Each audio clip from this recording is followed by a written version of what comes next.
Les vraies voix Sud Radio, 17h-20h, Philippe David. Retour des vraies voix avec Philippe Bilger, Lydia Guirousse et Guillaume Rivalan, pardon.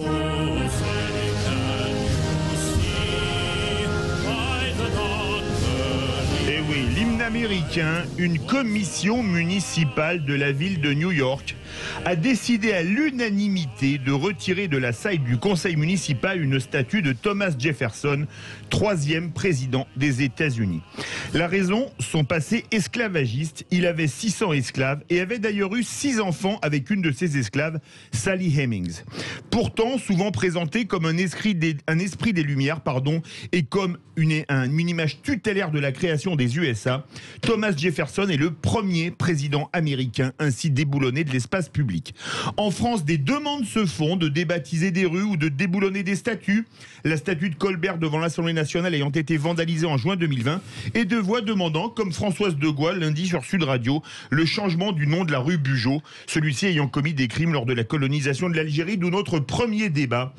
Statue de Thomas Jefferson déboulonnée aux USA, doit-on faire la même chose en France? Et pour le moment, vous êtes 94,4% à dire non. Avec nous, Louis-Georges Jetin, président d'honneur du CRAN et auteur du livre Esclavage et réparation, comment faire face aux crimes de l'histoire. Bonsoir. Bonsoir. Si on suit le déboulonnement de la statue de Thomas Jefferson, est-ce qu'il ne faut pas aussi déboulonner des statues des 15 premiers présidents américains? Thomas Jefferson était le 16e, puis Thomas Jefferson étant le 3e, puisque le premier à avoir aboli l'esclavage, c'était le 16e, Abraham Lincoln. Eh bien, vous avez raison de poser le débat. Parce que la plupart des gens ignorent ces choses. Donc la première vertu de ces revendications, c'est de faire connaître l'histoire et non pas de l'effacer, comme on vise à le dire. Et donc il faut que cette histoire soit connue, il faut qu'il y ait un débat national, il a lieu aux États-Unis, il a lieu en France, et ce qui est le plus terrible, c'est l'absence de débat et l'ignorance dans laquelle sont plongés la plupart de nos concitoyens sur ces sujets. Donc ça, c'est déjà un point positif. Philippe Bilger. Louis-Georges Jetin, c'est à chaque fois un plaisir de vous entendre, et de la même manière que vous entendrez les mêmes critiques de ma part, j'aurai les mêmes réponses de la vôtre. Tout de même, je ne peux pas m'empêcher que cette manière de déboulonner des gens, parce que à une certaine époque, au regard de l'appréciation actuelle qu'on porte sur la morale de l'époque, devient un petit peu une manie très dangereuse. Est-ce que l'histoire doit devenir un immense chantier en construction permanente? Est-ce qu'on peut rêver, ça n'existe pas, que dans l'histoire passée américaine ou française ou ailleurs, il y a une personnalité à ce point incontestable qu'elle ait suscité une adhésion globalement estimable de la part de tout le monde? Je trouve que ça devient un petit peu hallucinant, cette volonté de se poser en juge d'un passé qui évidemment ne pouvait pas connaître à l'époque les données morales que nous cultivons, peut-être nous, avec beaucoup trop de pointillisme. Louis-Georges Jetin. En fait, non. À l'époque de Jefferson, l'esclavage avait déjà été aboli dans certains États. Lui-même d'ailleurs a pris parfois des positions pour et contre. On a même parlé d'hypocrisie, car en même temps qu'il publiait des ouvrages pour dire que l'esclavage était une abomination, il maintenait tous ses esclaves. Donc on ne peut pas dire que c'est un jugement anachronique qui serait le fait des gens d'aujourd'hui, puisque déjà à l'époque, il y avait non seulement des gens qui se battaient contre l'esclavage, mais des gens qui l'avaient aboli, et lui-même Jefferson en était conscient. Donc ce n'est pas un jugement anachronique. Et par ailleurs, c'est ça aussi le travail des consciences, c'est un travail permanent. Donc je crois qu'il est important d'avoir cette remise en cause. Et si nous sommes le pays des droits de l'homme, nous ne pouvons pas être en même temps le pays des crimes contre l'humanité. Est-ce qu'on déboule... Pardon, excusez-moi, comme je ne parlerai plus après. Est-ce qu'on ne déboulonne pas tout ce qu'il a fait de bien? Alors, ce que je dirais, c'est qu'il faut, et non pas commémorer de manière aveugle. Et donc, tout enseigner. Tout ce qu'il a fait de bien doit être enseigné, tout ce qu'il a fait de mal doit être enseigné. Et sur la France, c'est la même chose. Par exemple, sur Colbert, on célèbre beaucoup Colbert, mais on enseigne très peu. Moi, je voudrais qu'on fasse l'inverse. Qu'on dise tout ce que Colbert a fait de positif, mais tout le crime contre l'humanité auquel il a participé, il faut aussi le dire. Or, c'est l'inverse. Donc, je dis plus d'enseignement et peut-être moins de célébrations aveugles. Et je dirais que vous avez raison. Personne n'est parfait. Nous ne demanderons pas que l'on honore que les saints. Simplement, il faut mettre une limite. Qu'est-ce qu'on célèbre et qu'est-ce qu'on ne célèbre pas? Et moi, je propose que l'on mette la limite au niveau des crimes contre l'humanité. Qu'une personne ait par le passé tenu des propos sexistes, racistes, homophobes, c'est regrettable, mais pour moi, en tout cas, ce n'est pas nécessairement un critère qui justifierait qu'on déboulonne. Mais qu'une personne ait participé à la commission de crimes contre l'humanité, je trouve que ça, pour le coup, sans le savoir.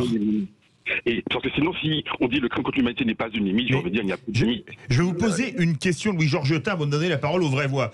Par exemple, est-ce qu'il faut bannir les statues de Lyndon Johnson et de Richard Nixon qui ont rasé des villages du Vietnam au napalm ou à l'agent orange avec des conséquences dramatiques aujourd'hui, ou de George W. Bush qui a causé une guerre sur des mensonges à 1 million de morts en Irak? Est-ce qu'eux aussi, il faudra déboulonner leurs statues? Alors, je ne sais pas s'il y a des statues de M. Bush, mais je trouve que c'est des questions qui méritent d'être posées. Mais par exemple, en France, la dernière statue de Pétain a été enlevée en 2014. Ça a pris beaucoup de temps. C'est pour ça que je dis que ce travail, souvent, ça demande un débat national. Et pourtant, on doit enseigner Pétain. Et c'est évident, et on le fait, et c'est heureux. Et on enseigne aussi bien son rôle positif pendant la Première Guerre mondiale que son rôle horrible pendant la Seconde Guerre mondiale. Mais il a fallu aux Français pratiquement 70 ans pour arriver à retirer toutes les statues de Pétain. Nous devons faire ce même travail, c'est normal, parce que c'est cela, je dis, l'évolution des consorts. Moi, je suis heureux d'être dans un pays où il n'y a pas de rue Pétain. Je n'aimerais vraiment pas être dans une rue Pétain habitée. Et donc, je dis que, et quand on dit déboulonner, attention. Moi, je ne dis pas qu'il faille casser les statues si les gens les cassent, bon. Mais moi, c'est pas ce que je veux. Ce que je veux, c'est qu'on les mette au bon endroit. La statue de Colbert devant l'Assemblée nationale, ce n'est pas le bon endroit. Il faudrait qu'elle soit dans un musée de l'esclavage. Il n'y en a d'ailleurs pas dans l'Hexagone. Nous avons demandé à la mairie de Paris qu'il y ait un musée de l'esclavage à Paris. Ça a été adopté à l'unanimité, même si le dossier n'avance pas. Madame Hidalgo est très ambiguë sur ces questions. Mais en tout cas, il faut, quand on dit déboulonner, ça ne veut pas dire écraser. Déboulonner, pour moi, ça veut dire remettre au bon endroit. Il y a des endroits pour cela. Un musée d'esclavage, ça serait le meilleur endroit. Lydia Guirous, dans le micro. Ça ne sera pas une surprise si je suis absolument pas d'accord avec ce qu'avance monsieur.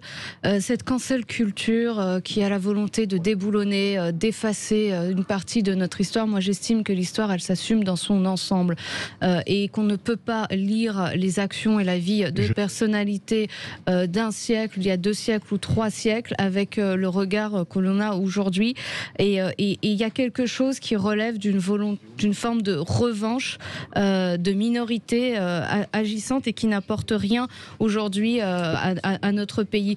Quand je vois qu'il y a une ville qui veut déboulonner la statue de Napoléon pour Rouen et la remplacer par Gisèle Halimi, que j'admire, que j'aime beaucoup, mais entre Napoléon et Gisèle Halimi, je pense qu'elle n'a pas apporté la même chose à la France.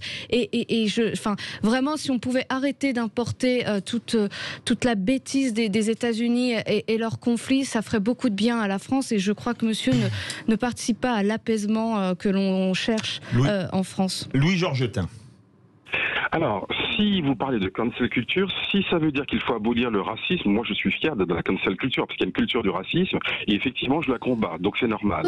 Qui ne combat pas le racisme, monsieur? L'Assemblée nationale, il y a sur l'Assemblée nationale une inscription que vous connaissez peut-être, liberté, égalité, fraternité. Et juste en dessous, il y a Colbert qui était l'ennemi de la liberté, l'ennemi de l'égalité, l'ennemi de la fraternité.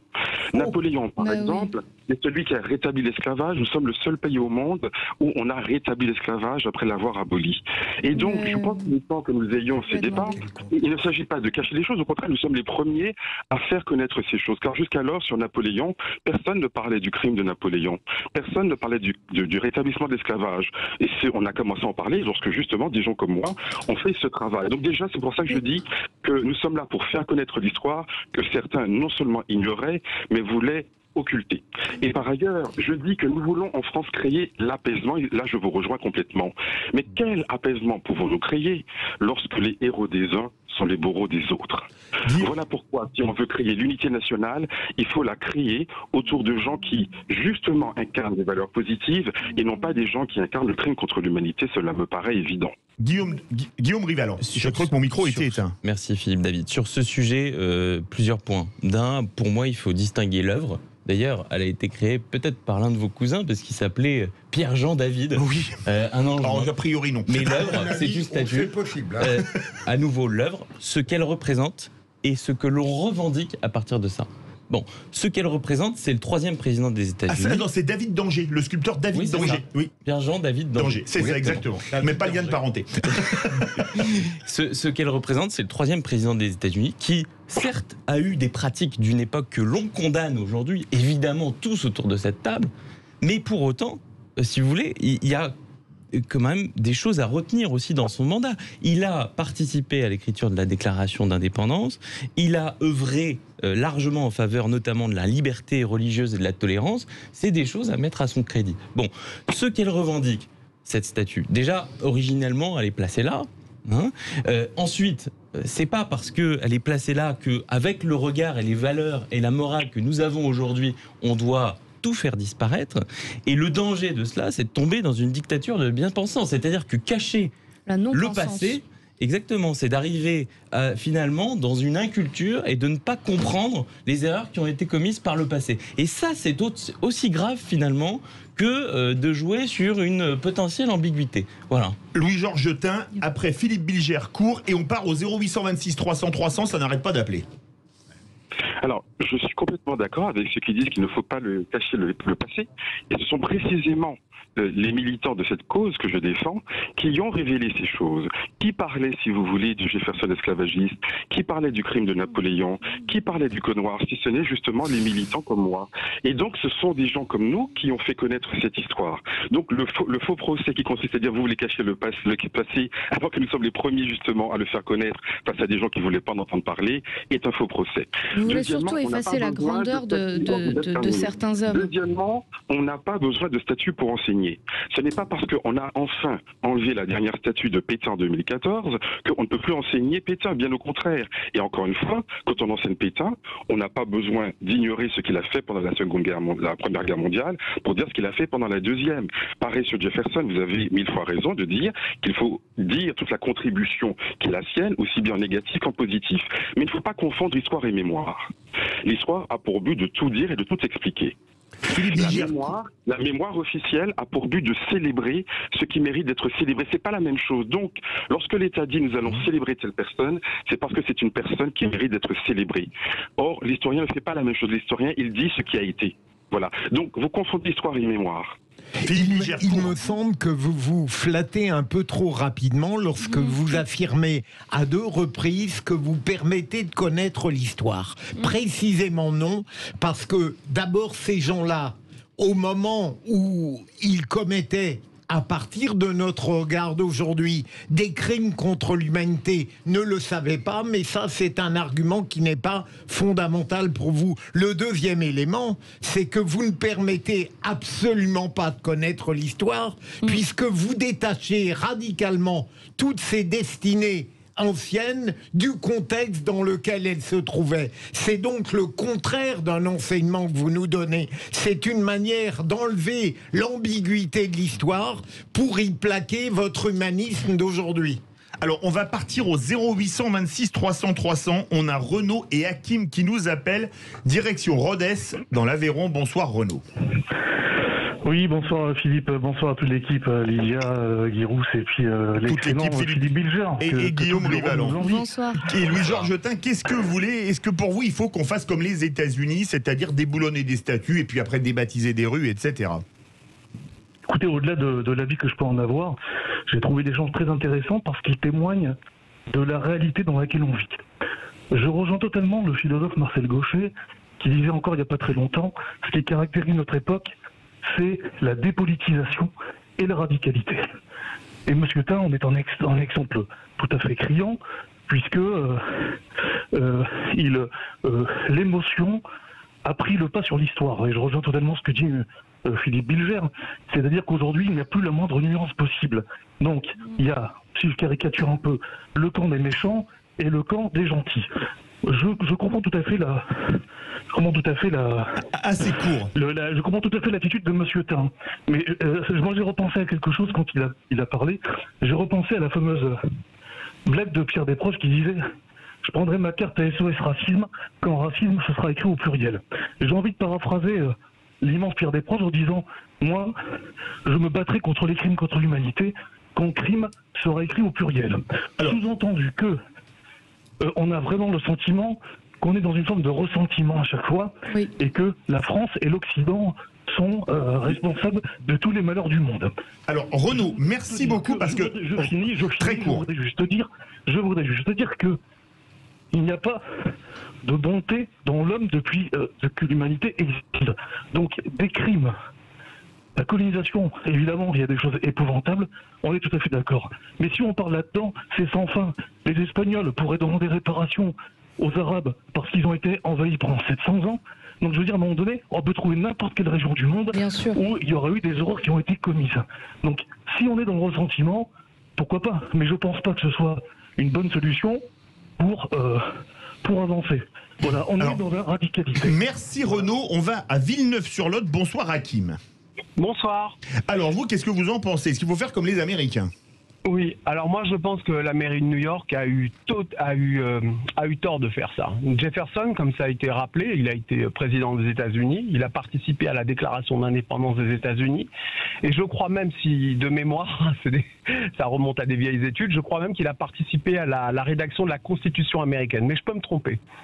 Je voulais dire pourquoi il faut regarder l'histoire d'un homme dans sa complexité, dans sa diversité. Il y a, comme ça a été dit tout à l'heure, personne n'est parfait. Si on commence à régler des comptes avec celui-ci, on ne s'arrêtera pas. Vous savez, moi, du côté à ma mère, ils sont algériens. Je suis marocain par mon père et algérien par ma mère, même si ma mère est née à Paris. Pas très loin d'ici, dans le Périgord, vous avez une statue à l'effigie de Bugeaud, dont vous avez parlé à l'instant, qui a fait, on sait ce qu'il a fait en Algérie. Mais il a servi les armées napoléoniennes, vous savez, puis il était ingénieur, etc. Il était contre la colonisation de l'Algérie au départ. Oui, bon, voilà. Mais on va dire que quand même, c'était pas très sympathique ce qu'il a fait là-bas. On est d'accord. Pour autant, moi, je suis pas là à me dire « Ah, il faut lui déboulonner sa statue ». Je comprends que quand on a élevé sa statue, je vois à peu près l'idée qu'il y avait derrière. Il était du coin, il y avait une idée de la France. Il faut se remettre dans le contexte de l'époque. C'est pas comme aujourd'hui. Là, on va passer notre temps à régler des comptes. Exactement. C'est pas bien pour la réconciliation entre les gens. Alors, merci. J'ai terminé. Je vous promets que j'ai fini. Je voulais juste profiter de la présence de Lydia Guérousse, si je dis pas de bêtises. Si, elle est là. Je voulais lui dire, je crois, je suis pas sûr de moi, mais voilà comme elle est là, je crois qu'en Algérie, ils ont eu un débat, il y a quelques années, ils ont voulu enlever le nom d'une rue au nom de Ferdinand Yveton, qui était le seul Français guillotiné pendant la guerre d'Algérie, parce qu'il avait pris les armes pour le FLN. Voilà, alors, et malgré ça, il y a des Algériens qui ont dit on va retirer son nom. Il y a toujours des bonnes raisons pour déboulonner, pour effacer les noms. Hakim, merci beaucoup. Je vais rentrer dans ce cycle. Mais je vais donner la parole à Louis-Georges Tain en 20 secondes. Qu'est-ce que vous voulez répondre à Renaud et Hakim? Il n'y a pas que l'Occident qui est coupable. Dans les pays arabes, il y a des rues Tariq Ibn Ziyad qui a colonisé l'Espagne, où, comme il le dit, la statue de Bugeaud, finalement, il faut faire déboulonner les statues de De Gaulle parce qu'il a laissé les harkis et les pieds noirs se faire massacrer. Ou Mitterrand. Oui, parce qu'il a eu la francisque. Qu'est-ce que vous en pensez? Je ne reviendrai pas sur la question d'anachronie, j'ai déjà répondu. Les débats que nous avons, ils existaient déjà au XVIIIe siècle et la Convention en 1794 avait aboli l'esclavage. Donc on ne dise pas que ce sont nos idées d'aujourd'hui. Alors, très court, 10 secondes. International, c'est pas faire comme les Américains. Aux Antilles, on a déjà fait cela. En Colombie, en Inde, en Angleterre, en Afrique, un peu partout, eh bien, il y a des gens qui remettent en cause les statuts. Donc, ce n'est pas un débat franco-français parisien, comme vous semblez le croire pour certains, c'est un débat international qui témoigne de l'équilibrage, du rééquilibrage du monde. Et nous ne pouvons pas rester dans nos certitudes un petit peu franco-françaises lorsque le monde entier aujourd'hui réfléchit et débat de ces questions. Merci Louis-Georges Tain, fondateur du CRAN, auteur du livre Esclavage et réparation, comment faire face aux crimes de l'histoire. Verdict sur Twitter. Vous êtes 95,4% à dire non, il ne faut pas déboulonner les statues. On se retrouve tout de suite pour la chronique présidentielle de Philippe Rossi.